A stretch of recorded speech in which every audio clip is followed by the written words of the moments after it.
আল্লাহ তাআলা আমরা সব মানুষকে জীবন বাঁচার জন্য অনেক কিছুই দান করেছেন। দুনিয়াতে আসার আগে মায়ের বুকে খাবার দান করেছেন। দুনিয়াতে আসার পর সবাই বাঁচতে পারি অক্সিজেন দান করেছেন, আলো বাতাস মাটি পানি দান করেছেন, আরো অগণিত অসংখ্য বাঁচার উপায় উপকরণ রুটি রুজি রিজিক দান করেছেন। এবং এই সব দানের ঊর্ধ্বে হচ্ছে আল্লাহর রিসালাত, আল্লাহর নূর, যাকে ছাড়া আমরা আলো বাতাস মাটি পানি পেলেও আমাদের জীবন সত্যভিত্তিক হবে না, আল্লাহ ভিত্তিক হবে না, আমরা মিথ্যার আধারে হারিয়ে যাব।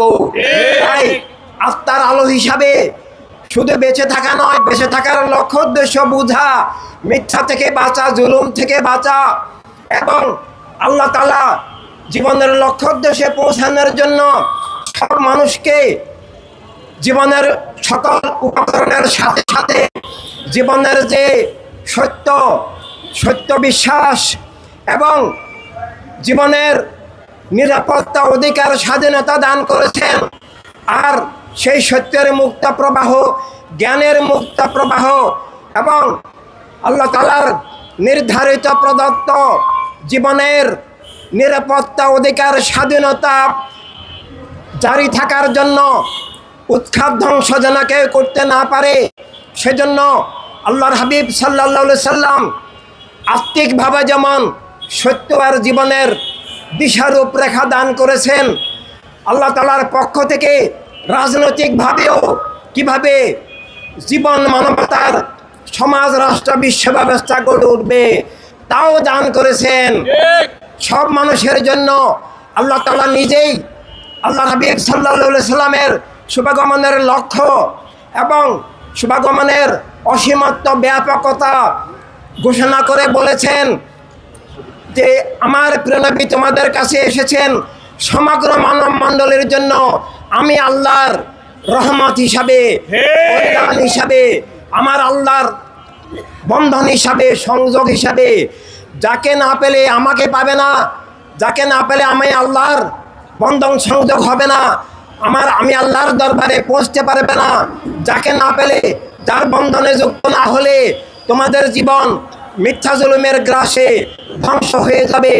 তাই দুনিয়াতে মিথ্যা জুলুম থেকে মুক্ত থাকার জন্য, আখিরাতে আল্লাহর রহমত, নিয়ামত, মাগফিরাত, নাজাত লাভ করার জন্য সমগ্র মানব মণ্ডলীর জন্য আল্লাহ তাআলা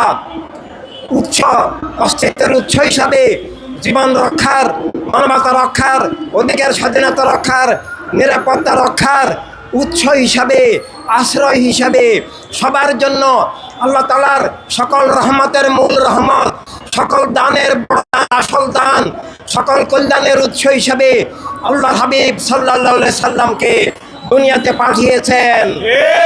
কিন্তু আমরা দেখতে পাই যে মিথ্যার ধারকরা তখনও দুনিয়ার মানুষ যেন আল্লাহর হাবিব সাল্লাল্লাহু আলাইহি সাল্লামকে চিনতে না পারে, আল্লাহ তাআলাকে চিনতে না পারে, আল্লাহর রহমত নিয়ামত লাভ করতে না পারে, মানুষ যেন আইয়ামে জাহেলিয়াতের মিথ্যার মধ্যে থাকে, জুলুমের মধ্যে থাকে।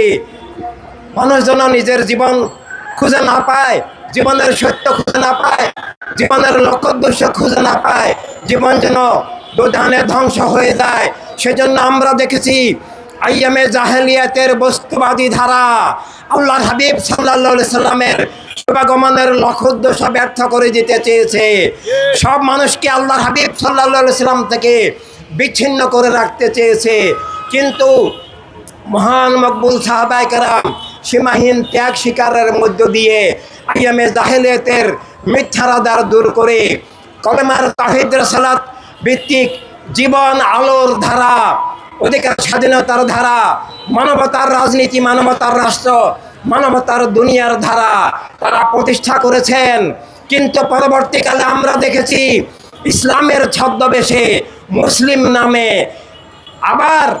আবার প্রেরণের দেওয়া জীবনের সত্যকে আবার উৎখাত করে প্রেরণী যে কলিমা দিয়েছেন লা ইলাহা ইল্লাল্লাহু মুহাম্মাদুর রাসূলুল্লাহ সাল্লাল্লাহু আলাইহি সাল্লাম, যে লা ইলাহা ইল্লাল্লাহ, যে জীবন সকল বস্তুর ঊর্ধ্বে থাকবে,